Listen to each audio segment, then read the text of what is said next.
Hermanos, bienvenidos para este culto, para estudiar la bendita palabra del Señor y también para orar en grupos pequeños, los unos por los otros. Vamos a estudiar el capítulo que hemos leído. Esto es el capítulo 12 del libro de Éxodo, un capítulo extenso. El del día miércoles, el 11, pequeñito, solo 10 versículos, y este capítulo tiene 51 versículos. Este capítulo lo hemos denominado Dios instruyó la Pascua y sacó a Israel de Egipto. Como hemos cantado, Dios envió 10 plagas y el propósito era que el corazón de Faraón se humillara, pero lamentablemente Faraón no se humilló, tampoco lo hizo el pueblo, aunque algunos sí, pero con Faraón el propósito no se cumplió porque él no quiso. Hemos estudiado muy bien que Dios no endureció el corazón de Faraón. Faraón por su cuenta, él de manera personal decidió endurecer su corazón. No se quebrantó, su corazón fue petrificado. Y aquí en el capítulo 12 se narra, se da a conocer la última plaga, la más dolorosa, la muerte de los primogénitos, excepto en la familia o en las familias de Israel. En el pueblo de Israel no hubo ningún muerto, pero sí entre el pueblo egipcio. Este capítulo 12 lo vamos a estudiar en 5 partes. La primera parte, Dios dio instrucciones muy claras sobre la celebración de la Pascua. Siempre que Él ordena hacer algo, Él instruye. Y así también tenemos que hacer con nuestros hijos, dar instrucciones claras. Para salir a predicar el Evangelio, Dios dio instrucciones claras. Para enseñar también hay instrucciones. Para manejar un automóvil hay instrucciones. Y cuando uno compra un electrodoméstico, entonces viene con un manual de instrucciones. Y cuando se compra una computadora viene con un instructivo. Y nosotros los latinos siempre, una vez que quemamos el aparato, buscamos el manual y nos damos cuenta que obramos mal, que no lo hicimos bien. Hay que leer el instructivo, y esto es lo que Dios hace en los versículos 1 al 13, instrucciones, porque la Pascua era un acto, era una ceremonia, una celebración de mucho valor delante del Señor. Veamos este tema. El versículo 1 del capítulo 12. Habló Jehová a Moisés y a Aarón en la tierra de Egipto, diciendo: este mes os será el principio de los meses, Abib. Ese era el primer mes del año, lo que para nosotros es enero. Para ellos el mes de Abib. En el primer mes dice: para vosotros será este el primero de los meses del año. Y les dijo a Moisés y a Aarón: hablad a toda la congregación de Israel.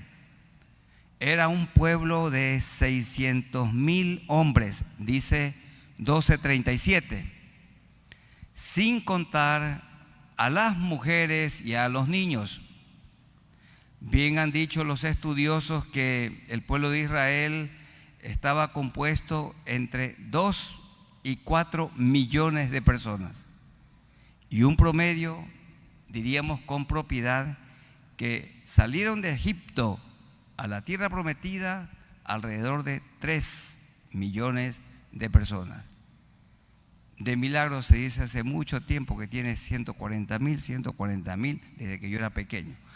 Pero pensemos que Milagros y sus alrededores tiene 200.000 personas. Pero este pueblo era como de 3 millones. ¿Y cómo se instruía al pueblo? En grupos pequeños. Los jefes de miles contaban las instrucciones a los de 500, los jefes de grupos de 500, a los de 100, los de 100, a los de 50 y los de 50 a los de 10. Entonces cada persona recibía instrucciones, porque no había en ese tiempo ni radio, ni televisión, ni las redes sociales. Todo era boca a boca, de manera personal.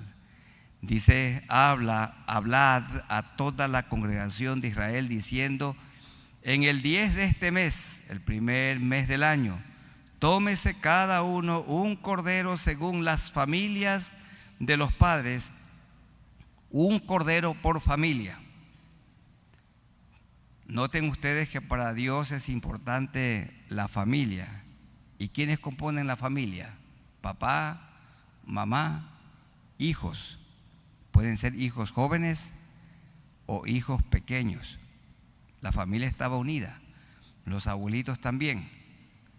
Y ahí ya tenemos una reflexión. La iglesia moderna, ¿qué hacemos nosotros? Bueno, mandamos a los jóvenes por un lado, los niños por otro lado, las parejas por otro lado, y decimos que estamos bien estructurados. Y todo eso es válido. Pero lo que sí vemos que aquí en la Biblia, Moisés nos dijo: a ver, los jóvenes vayan a la cabaña Betania, los jóvenes preadolescentes vayan al patio de educación cristiana, los niños vayan a la casa Belén y al edificio de educación cristiana, los ancianos quédense acá al lado izquierdo y las parejas vayan acá al Coliseo. No, ahí tenían que estar cada uno, papá, mamá, con sus hijos. Dice el verso 4. Mas si la familia fuere tan pequeña que no baste para comer el cordero, si eran solamente 3 o 4,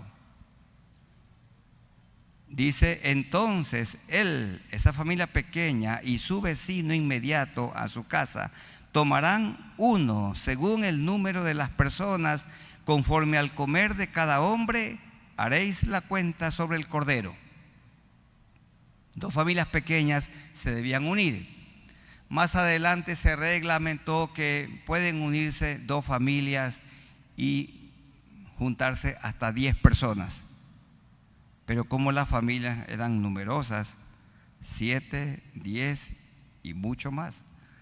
Miren, Jacob, su familia tenía 12 hijos, más su hija Dina, y más otras hijas que no se las nombra en la Biblia, y más sus 4 mujeres, y él 5.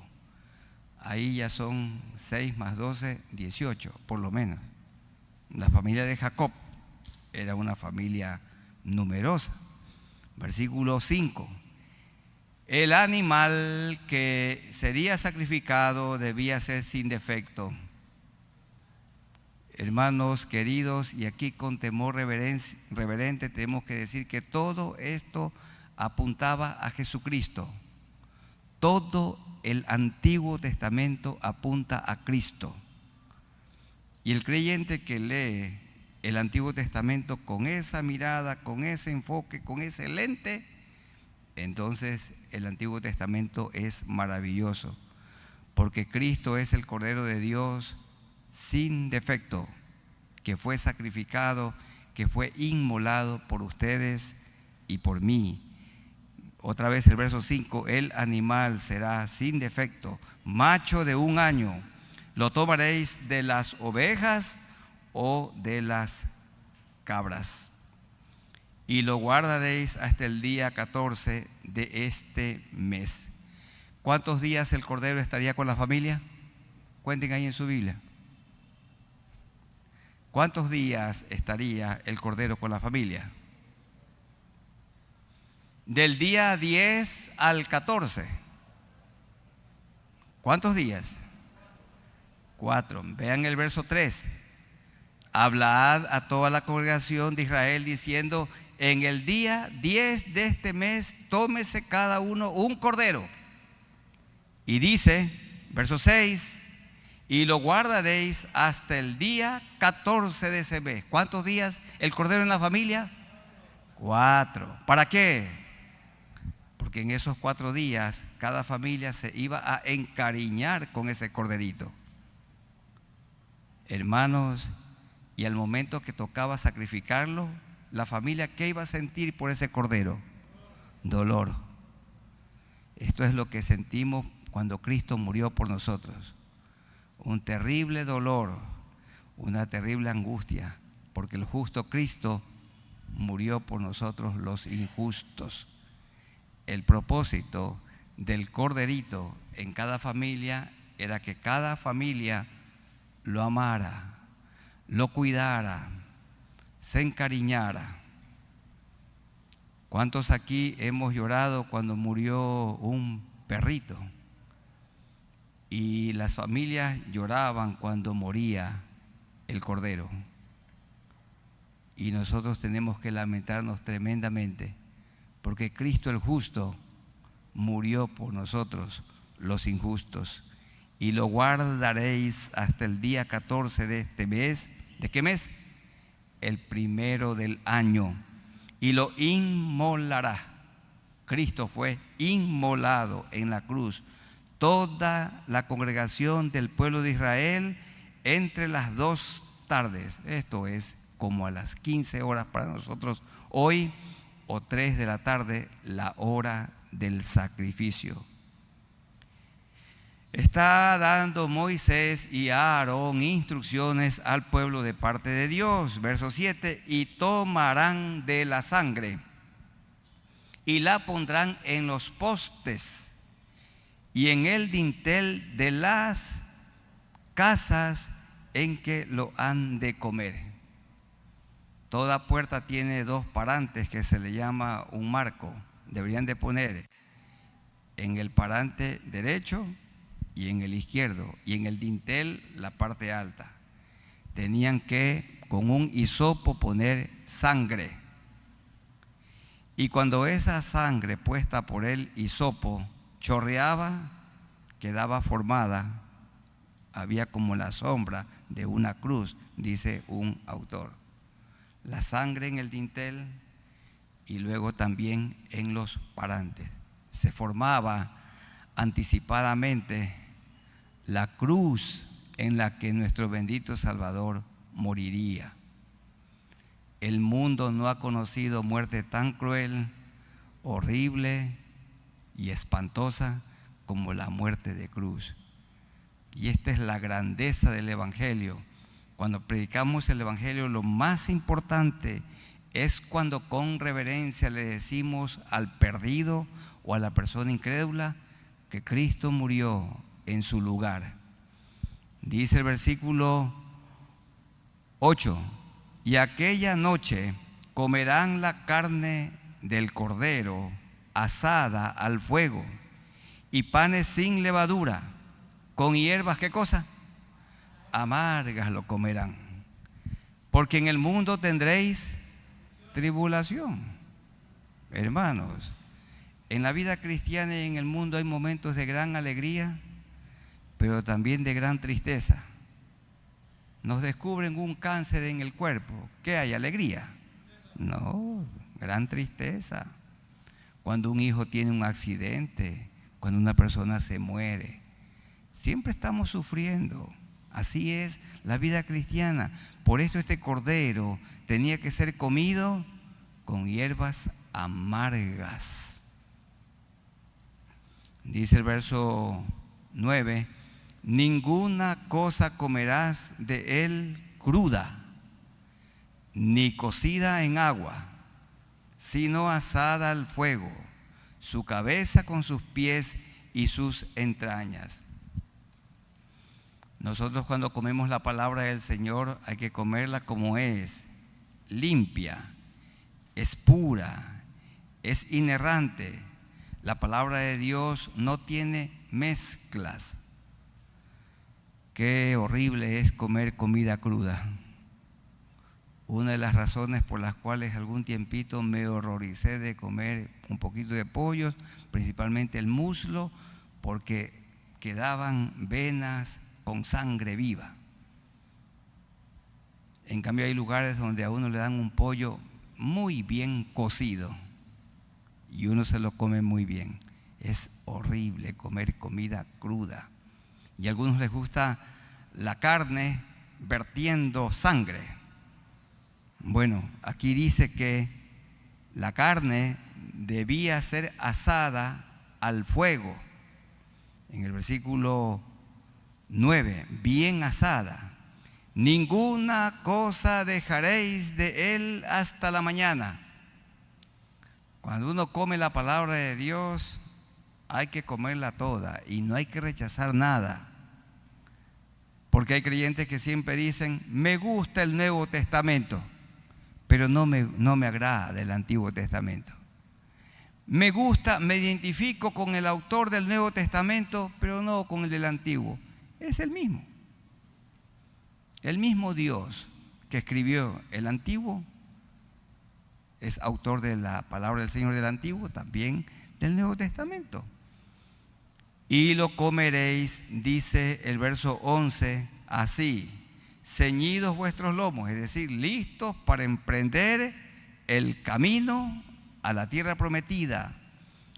Lo comeréis así, ceñidos vuestros lomos, es decir, bien vestidos, vuestro calzado en vuestros pies, las correas, los pasadores, como llamamos, bien atados, bien amarrados, vuestro calzado y vuestro bordón en vuestra mano, el palo con el que se va caminando y sosteniéndose en el terreno pedregoso, y lo comeréis apresuradamente. ¿Por qué? Porque es la Pascua de Jehová. Está dando Dios instrucciones. Y dice el versículo 12, pues yo pasaré aquella noche por la tierra de Egipto y heriré a todo primogénito. ¿Quiénes son los primogénitos? El hijo primero. El primero. Comenzando con el primer hijo de Faraón, que se sentaría en el trono en lugar de su padre, porque ellos tenían un gobierno monárquico. No es que gobierna un mono, sino un rey y le sigue su hijo. Y entonces el primogénito de Faraón también murió aquella noche cuando vino la 10ª plaga. Cantamos hace un momento que Dios envió 10 plagas, desenvainó su espada, nos dio la libertad. Bueno, Dios envió 10 plagas y la 10ª, horrible, espantosa, la muerte de los primogénitos. Sigamos leyendo, y heriré a todo primogénito en la tierra de Egipto, así de los hombres como de las bestias, y ejecutaré mis juicios en todos los dioses de Egipto, yo Jehová. Y la sangre os será por señal en las casas donde vosotros estéis, y veré la sangre y pasaré de vosotros. Es decir, las casas que estaban marcadas con la sangre no serían topadas o tocadas. Entonces dijo Dios, maten el cordero, pongan la sangre en un recipiente, pongan en los parantes y en el dintel. Chorreaba la sangre y quedaba la forma de una cruz en la que Cristo más adelante moriría. Esto pasó 1500 años antes de Cristo. Entonces en Cristo se cumplió todo esto también. Y la sangre os será por señal, dice el verso 13, en las casas donde vosotros estéis, y veré la sangre.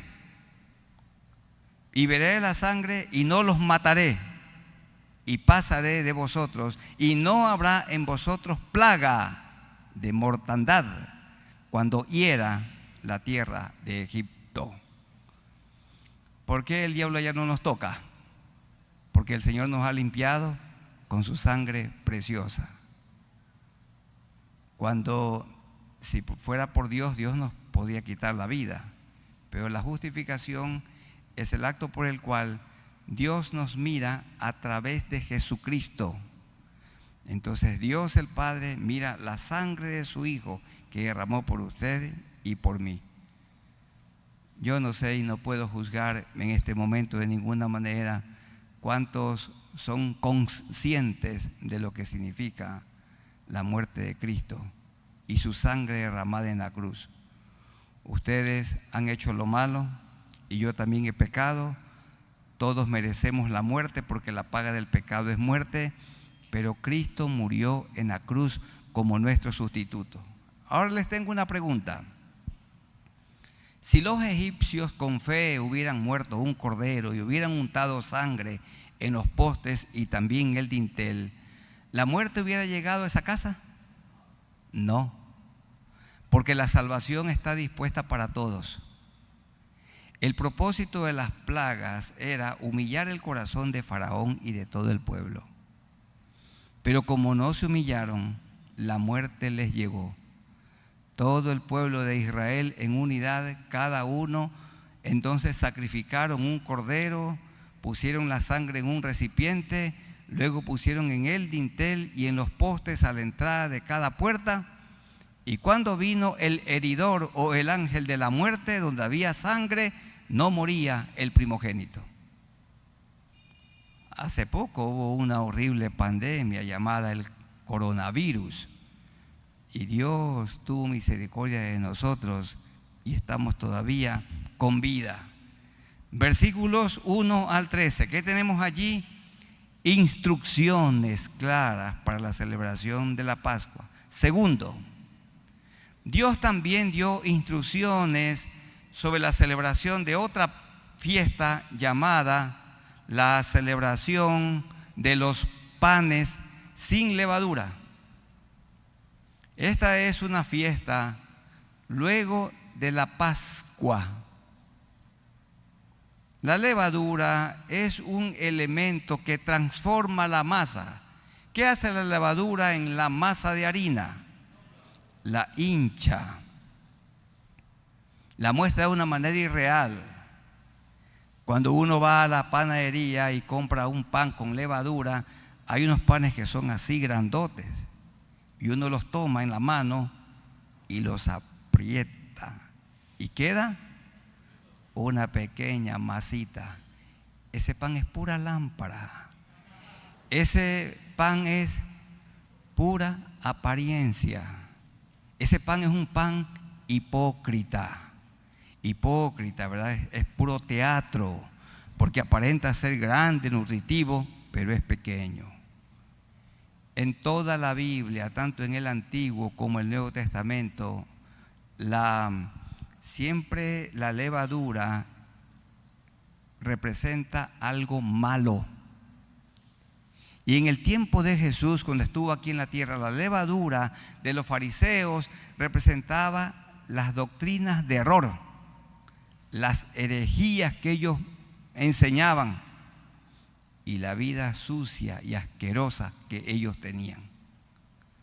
Así que cada familia israelita al salir de Egipto debían llevar masa, pero sin levadura, porque la levadura representa el pecado, lo malo, la hipocresía.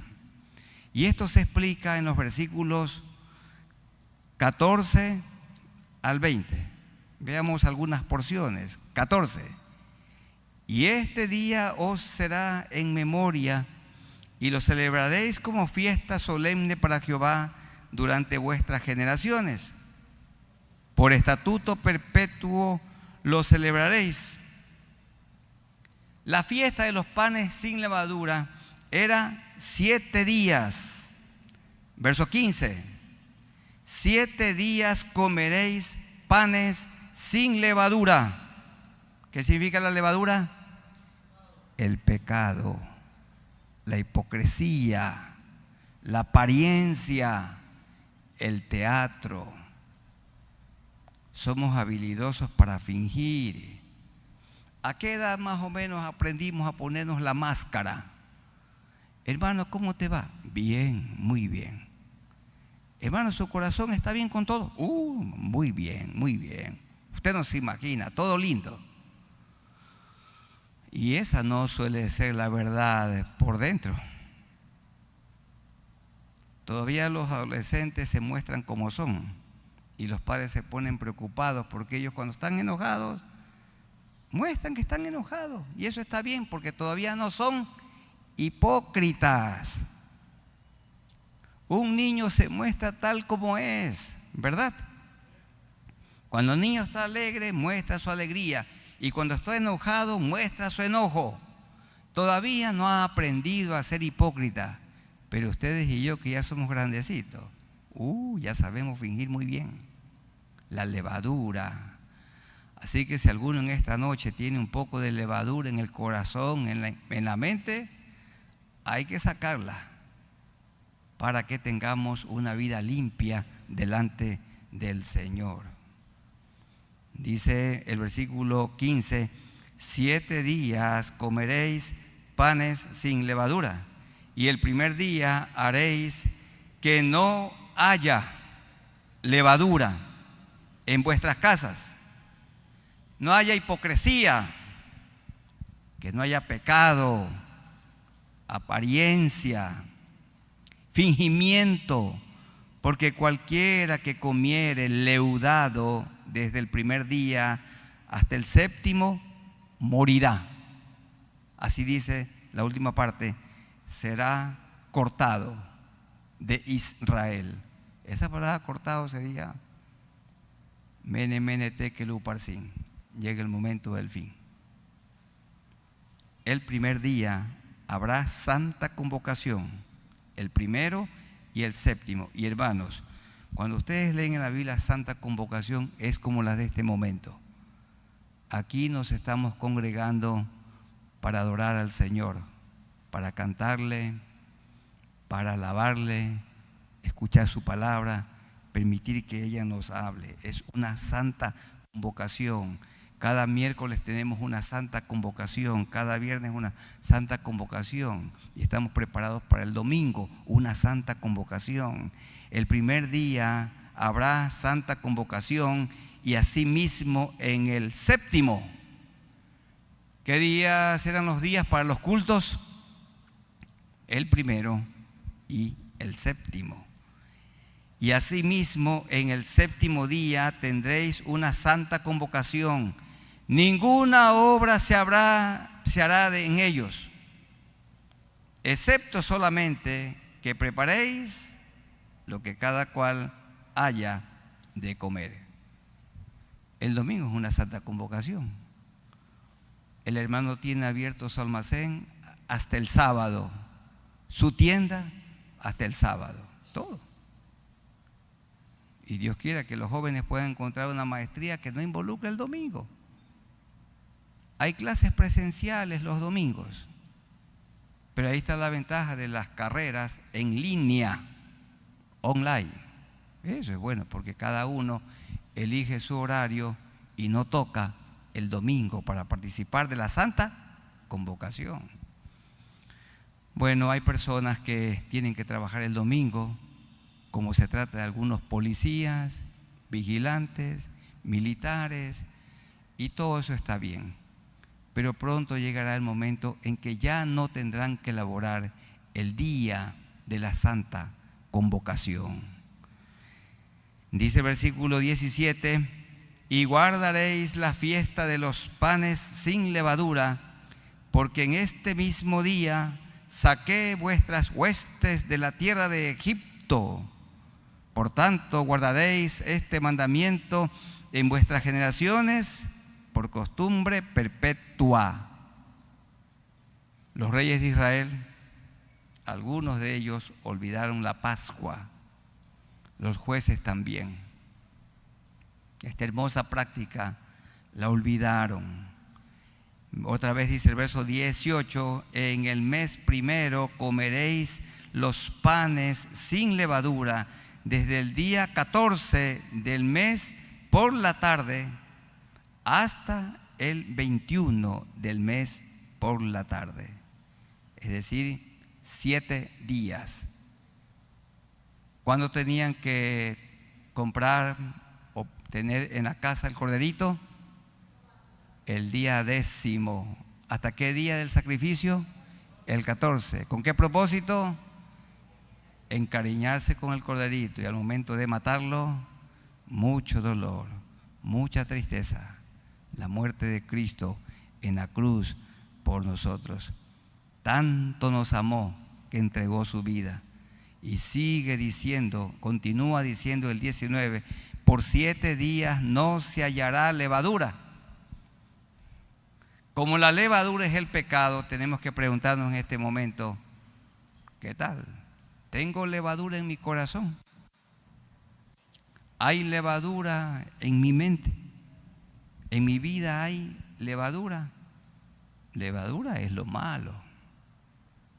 No se hallará levadura en vuestras casas, porque cualquiera que comiere leudado, así extranjero como natural es israelita, será cortado de la congregación de Israel. Y sigue diciendo, ninguna cosa leudada comeréis. Y nosotros aquí todos los días comemos pan leudado. Por eso mejor comemos plátano y no le ponemos levadura. El plátano es tal como es. No, eso está bien. Solamente que la levadura en el contexto del Antiguo y del Nuevo Testamento siempre representa lo malo. Los jóvenes tienen que asegurarse que la chica no tenga levadura. Orgullosita, alzada la muchacha. Y la chica tiene que asegurarse que el muchacho no tenga levadura. Elevadito,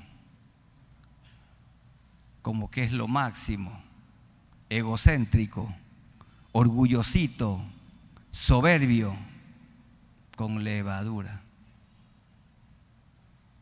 Y algunos son orgullositos y no tienen nada que enorgullecerse. Yo me admiro cómo las chicas se enamoran de esos muchachos. Bueno, no hay nada de qué enorgullecerse. Todo es por la gracia del Señor. Ninguna cosa leudada comeréis en todas vuestras habitaciones. Comeréis panes sin levadura. Aquí el Señor está promoviendo la santidad, sin la cual nadie verá al Señor. En tercer lugar, Dios dio instrucciones puntuales para sacrificar el Cordero Pascual. Dios dio instrucciones, porque esto era serio y solemne. Esto está en los versículos 21 al 28. 21 dice, y Moisés convocó a todos los ancianos de Israel y les dijo, sacad y tomaos corderos por vuestras familias y sacrificad la Pascua. Y tomad manojo de hisopo y mojadlo en la sangre que estará en un lebrillo, en un recipiente. Y untad, otra vez dice, el dintel, lo que nosotros llamamos los marcos de la puerta, y los 2 postes con la sangre que estará en el lebrillo. Y ninguno de vosotros salga de las puertas de su casa hasta la mañana. El cordero debían de comerlo, pero la sangre no. Algunos dicen que se toman sangre de tortuga para el asma y otros se comen la salchicha. Solamente puedo decir que en la Biblia, en el Antiguo y el Nuevo Testamento, no se dice que se debe tomar la sangre. Pero aquí está hablando de la sangre de estos corderos. No debían comerla. Y por esto el animal debe morir de un solo tajo y hacer que chorree la sangre, para que la carne sea una carne asada, bien cocida, sin sangre. Aquí está dando instrucciones.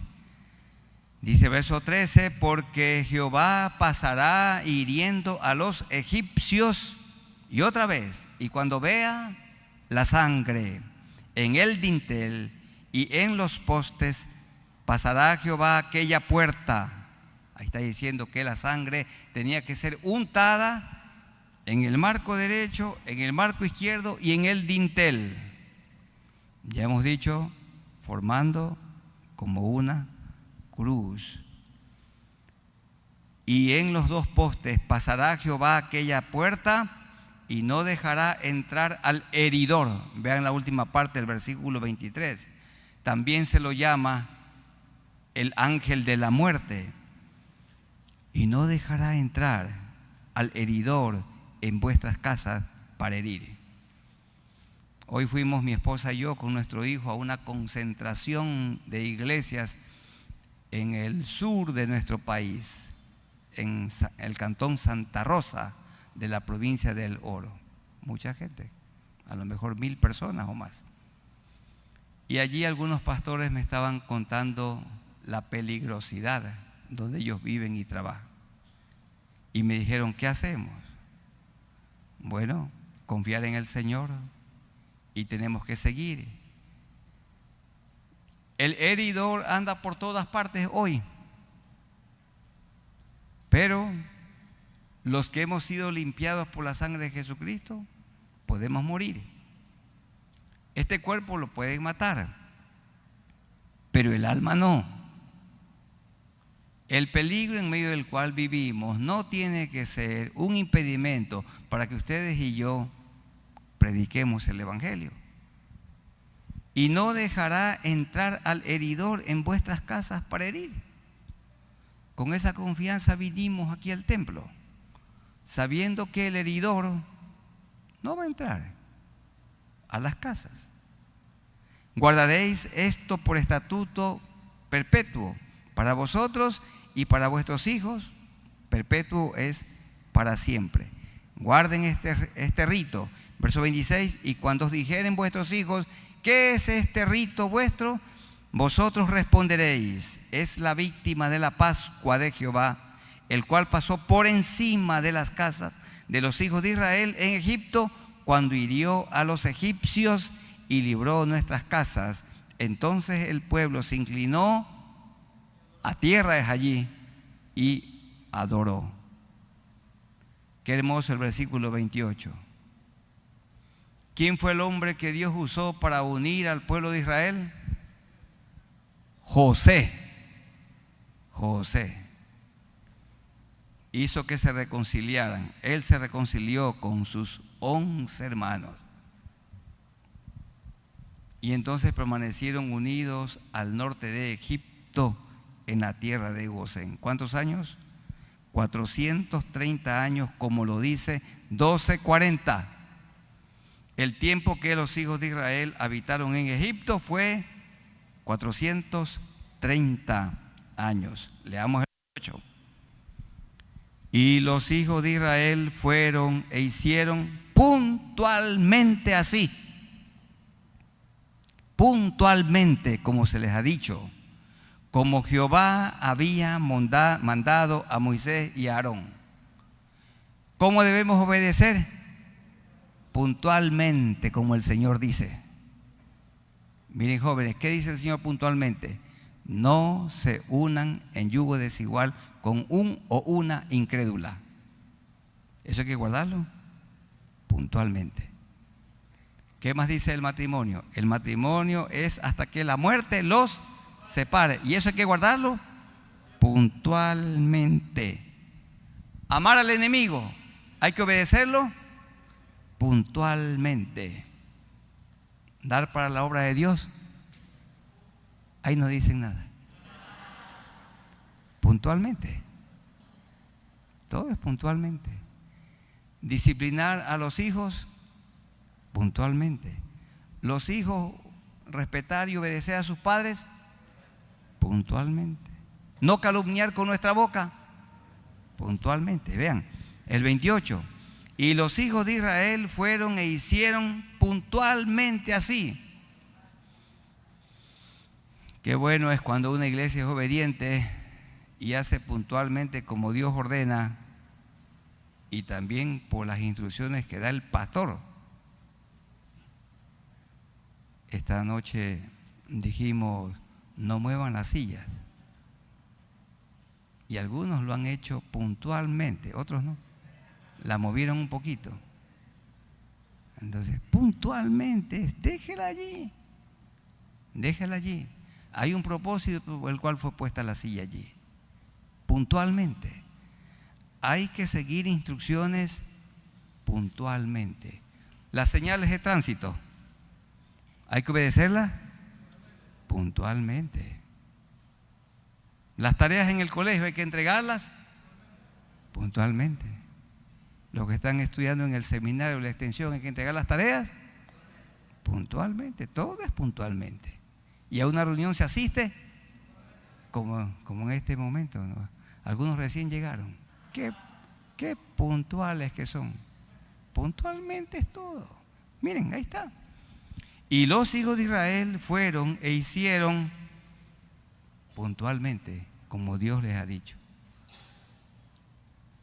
Todos debemos ubicarnos del pasillo para acá. ¿Cómo? Puntualmente. Todo es puntualmente. Toda cosa pequeña y grande. Bueno, otro punto. Dios envió la plaga final. Se la llama plaga, la muerte de los primogénitos. ¿Cuál era el propósito de la muerte de los primogénitos? Que el pueblo egipcio se vuelva a Dios, comenzando con su líder, su rey, el faraón. 29 al 36. 29. Y aconteció que a la medianoche, qué pena, Jehová hirió a todo primogénito de la tierra de Egipto, desde el primogénito de Faraón que se sentaba sobre su trono, hasta el primogénito del cautivo, del esclavo que estaba en la cárcel, y todo primogénito de los animales. ¿Por qué esperó Faraón que suceda todo esto? Y consigo arrastró a todo el pueblo egipcio en su dureza. Hermanos queridos, ¿por qué postergar el arrepentimiento? ¿Por qué postergar la reconciliación? ¿Por qué nos mantenemos con el pecado sin confesarlo? ¿Hasta cuándo? Dios nos ha dado oportunidades en lo que tiene que ver con la salud. Dios nos da instrucciones y hay ciertas cosas que suceden en nuestro cuerpo como una anticipación de lo que puede suceder, porque no estamos cuidando el cuerpo que Dios nos ha dado y en el que habita el Espíritu Santo como debiera. Ni le estamos dando el descanso necesario y no lo estamos alimentando correctamente y no lo estamos ejercitando como debiera, hasta que viene y se desarrolla y aparece la enfermedad de la que ya se presentaron síntomas, pero nosotros no tomamos en cuenta. Y Dios fue anunciando y preparando a Faraón y mostrándole su amor, pero él endureció su corazón y tuvo que venir la muerte.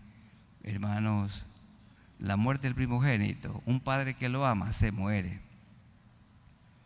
Yo les aseguro que para mí sería difícil morir con la muerte de nuestra primogénita, tan difícil. Solo puede haber consuelo de parte de Dios. O la muerte de un hijo, yo me muero.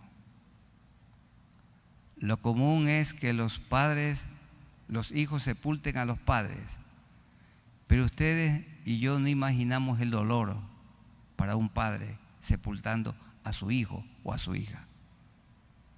Y los egipcios tenían que sepultar a su primogénito y Faraón a su primogénito.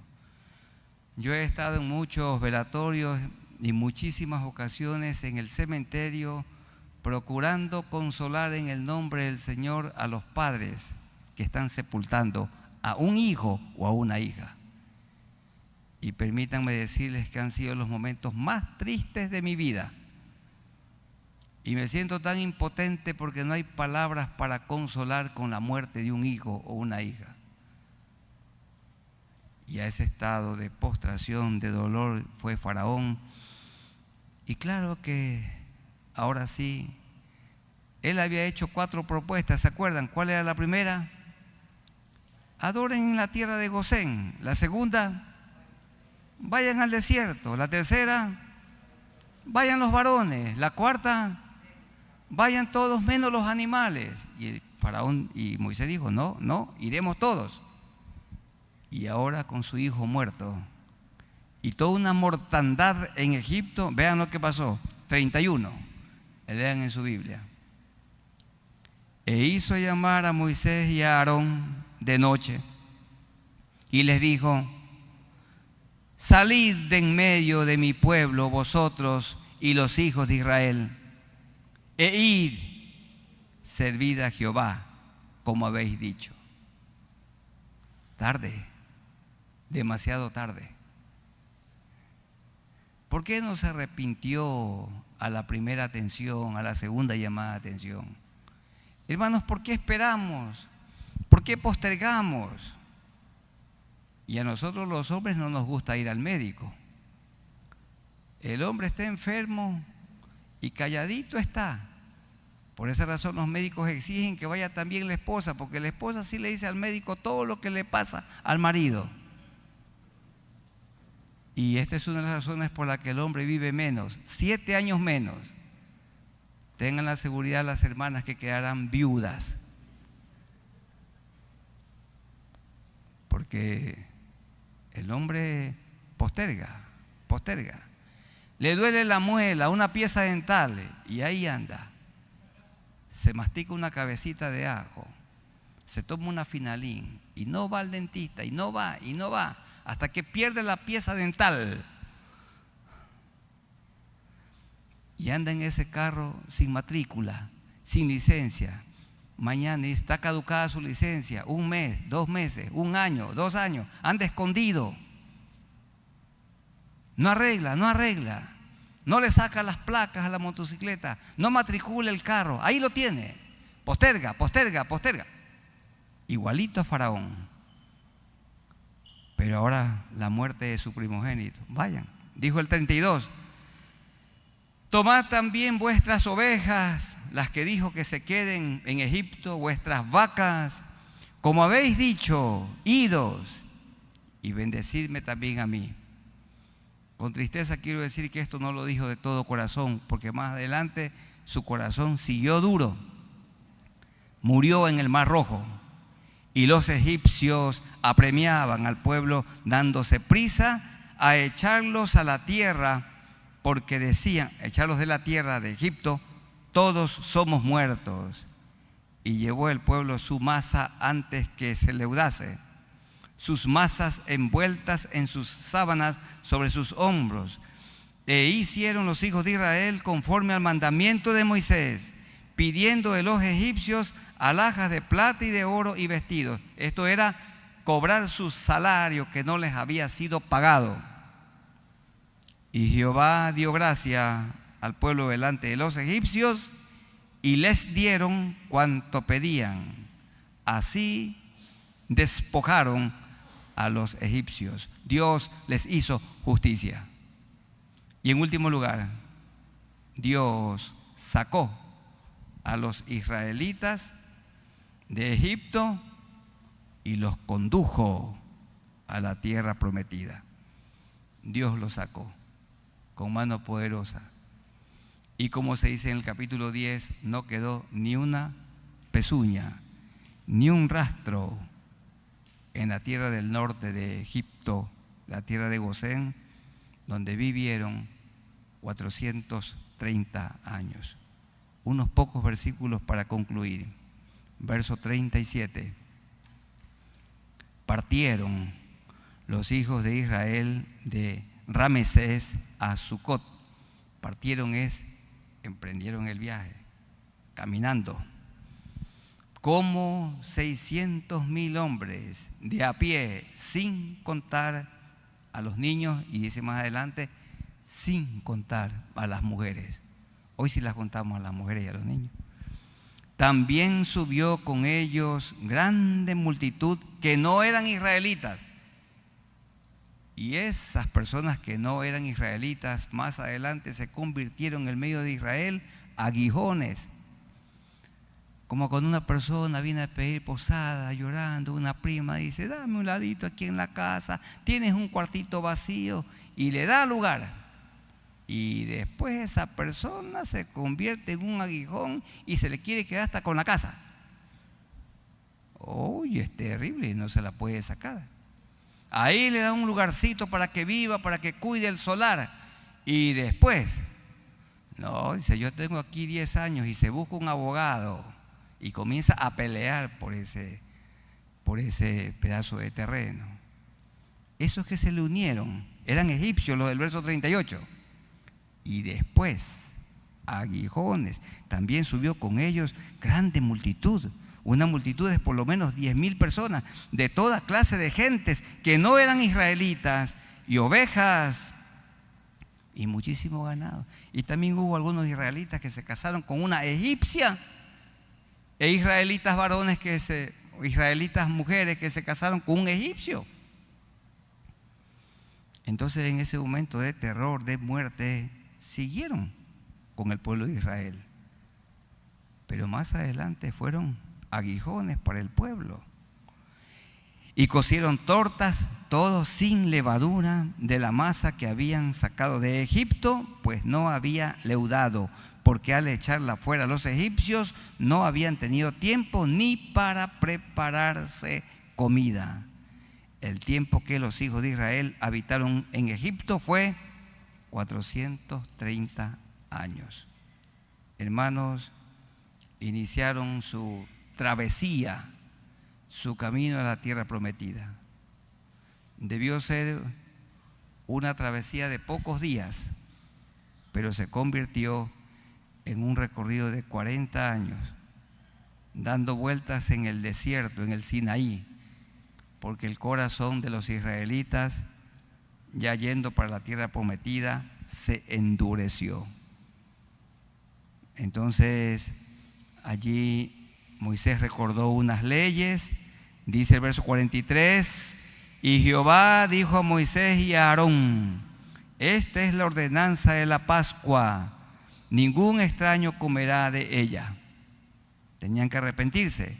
Mas todo siervo humano comprado por dinero comerá de ella, después que lo hubieres circuncidado. El extranjero y el jornalero no comerán de ella, pero si se circuncidaban y abrazaban la enseñanza de los israelitas, se convertían, eran recibidos. Así también hoy participamos en la Santa Cena. ¿Quiénes participamos? Los que hemos creído en Cristo, los que nos hemos arrepentido, hemos confesado nuestros pecados y nos hemos bautizado en el nombre del Padre y del Hijo y del Espíritu Santo. Verso 50: así lo hicieron todos los hijos de Israel, como mandó Jehová a Moisés y a Aarón, así lo hicieron. Y en aquel mismo día sacó Jehová a los hijos de Israel de la tierra de Egipto por sus ejércitos. ¿Cuántas personas? Entre 2 y 4 millones de personas. Un promedio de 3 millones de personas. ¿Cuál es un texto para meditar? Maravilloso. 12:28. Y los hijos de Israel fueron e hicieron puntualmente así como Jehová había mandado. Hermanos, esa es la aplicación más importante en este momento. Hagamos como Dios lo ha ordenado y hagámoslo puntualmente. Él nos ordena amar al enemigo y hay que amarlo puntualmente como Él ha ordenado. Él nos ordena decir la verdad y hay que hablar la verdad. Él ordena a los jóvenes que se mantengan vírgenes y en pureza hasta el matrimonio. Nadie tiene que tocar el cuerpo de una chica y tienen que hacerlo puntualmente como Dios les ha ordenado. Y los jóvenes tienen que mantenerse en pureza hasta el matrimonio. El matrimonio es el marco legal para la unión sexual. Antes del matrimonio, fornicación. Fuera del matrimonio, adulterio. Entonces hay que hacer puntualmente como Dios ordena. Vamos a ponernos de pie para orar al Señor. Yo les ruego que estemos de pie y oremos al Señor. Muchas gracias, Señor, por este momento, este tiempo de este culto, de predicación, también de oración. Y gracias por el estudio de tu palabra, el capítulo 12 del libro de Éxodo. Dios instituyó la Pascua y sacó a Israel de Egipto. Dio clarísimas instrucciones. Debían sacrificar un corderito y la sangre tenía que ser puesta con un hisopo en los parantes derecho e izquierdo de cada puerta y en el dintel. Y al poner esa sangre en el dintel, la sangre chorreaba y ahí quedaba, como dice un autor, como la forma de una cruz. Cuando vino el heridor o el ángel de la muerte, en toda casa donde había sangre, no murió el primogénito, pero entre los egipcios, comenzando con el primogénito de Faraón, murieron, porque endurecieron su corazón. Y todo esto apuntaba al Cordero de Dios Jesucristo, que quite el pecado del mundo. La sangre de los corderos en el Antiguo Testamento tapaba el pecado, cubría el pecado. Pero la sangre de Jesucristo, el Hijo de Dios, no tapa el pecado, no cubre el pecado, no lo solapa. La sangre de Cristo quita el pecado, limpia el pecado.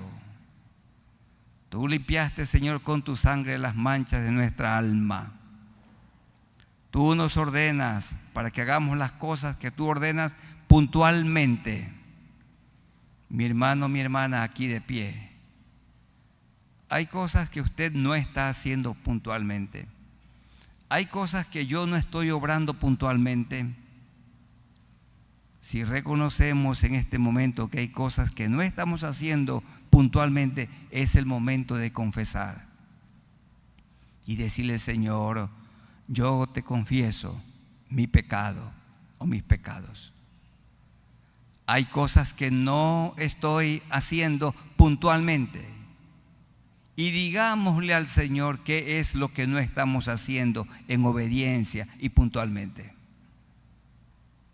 También están con nosotros amigos aquí de pie o conectados por las redes sociales. ¿Hay alguno o alguna que no se ha arrepentido?